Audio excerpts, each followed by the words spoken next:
lo que más feliz me hace es ayudar a gente que quiere ayudar.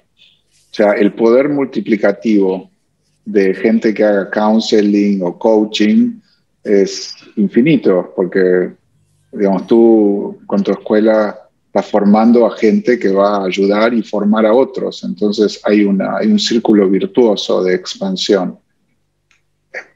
Pero eso no es, digamos, me da el orgullo participar de eso, pero cualquier escuela que genere esta onda de bondad en el mundo merece mi admiración y me sentiré orgulloso de participar. Por eso también acepté conversar contigo, porque como que estamos en la misma lucha por despertar el espíritu amoroso de la humanidad. Ahora, cada uno tiene su karma, ¿no? Su historia y sus cosas que aprendió y otro, y a mí me tocó poder integrar la economía y la empresa con algunos principios de psicología y de espiritualidad que creo que son comunes a todas las profesiones que ayudan. Entonces, si te tuviera que decir dos cosas que me parece que son ofertas diferenciadas o cosas que yo quise darle al mundo, una es que para mí el empezar de un problema, particularmente un problema muy práctico, es útil porque es lo que trae a la persona.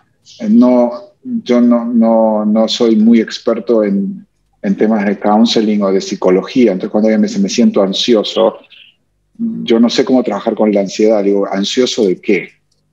Y me dice, bueno, estoy ansioso porque hay muchas cosas que no puedo controlar. Bueno, dime una.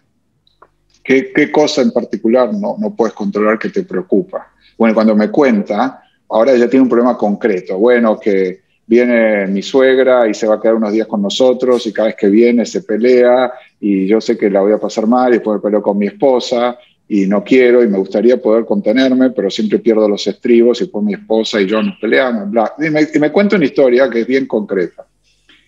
Y ahí viene el paso que yo quiero dar, que es no resolver el problema directamente, sino dejar que el problema trabaje sobre la persona. Yo digo eso como cuando hacía problemas de matemática en la universidad. Uno se llama problem set, y dice, el objetivo del problema no es que lo resuelvas, el objetivo del problema es que aprendas matemática resolviéndolo. El problema es un ejercicio de aprendizaje. Entonces, ¿qué pasa si tomas la vida como un ejercicio de aprendizaje? Cuando se presenta un problema, no lo resuelvas, sino que usa el problema para resolverte a ti mismo, para aprender de ti y aprender nuevas competencias, nuevas formas de pensar y de sentir. Y cuando intentas aprender nuevas formas de pensar y de sentir, te das cuenta que tu sistema operativo no soporta la versión 2.1 de tu ser, que tú tienes la versión 1.0 y que ahora que aprendiste una mejor manera no la puedes ejecutar porque te sale de los estribos igual. Y ahora por lo menos sabes que lo estás haciendo mal, porque sabes cómo hacerlo, y dices, es como, ahora sé la dieta, pero no la hago. Antes era gordo porque no sabía qué comer y no comer. Y ahora soy gordo porque aunque sé lo que puedo comer y lo que no comer, como las cosas que me hacen mal. Y dices, bueno, ¿por qué? Y bueno, y ahí viene la verdadera pregunta. Porque ese es lo que abre una dimensión mucho más profunda del ser humano, que es por qué, sabiendo que hay un comportamiento que sería más efectivo, te cuesta tanto hacerlo. Y ahí viene la exploración del modelo mental. Entonces, para mí el coaching es empezar de un problema concreto, tener alguna competencia o un proceso para resolver ese problema, pero demostrarle a la persona que aún teniendo el proceso no lo puede ejecutar porque le falta el sistema operativo, le falta la conciencia, le falta la manera de ser que permite implementar esa solución.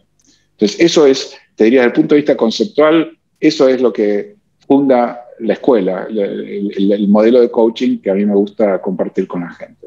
Y desde el punto de vista práctico, creo que lo aprendí de Gestalt, pero traté de transformar el roleplay en una herramienta profunda de aprendizaje. Y yo no conozco coaches que usen el roleplay como lo uso yo. De hecho, hay escuelas de coaching del resto del mundo que me contratan, porque yo hago roleplay reversos, cruzados, te hago, bueno, ahora tú das de él y este es tu suegra, y yo te hago de la suegra, háblame y te doy feedback.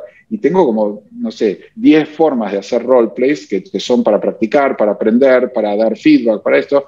Y es al menos hasta donde yo sé, no hay otra gente que lo use en los negocios así. Es una técnica, digamos, Fritz Perls la usaba muchísimo, ¿no? La silla caliente y hablar de ahí, o hablarle a una silla. Y a veces yo también le digo a la gente, háblale a la silla, o háblale a otra persona que haga eso.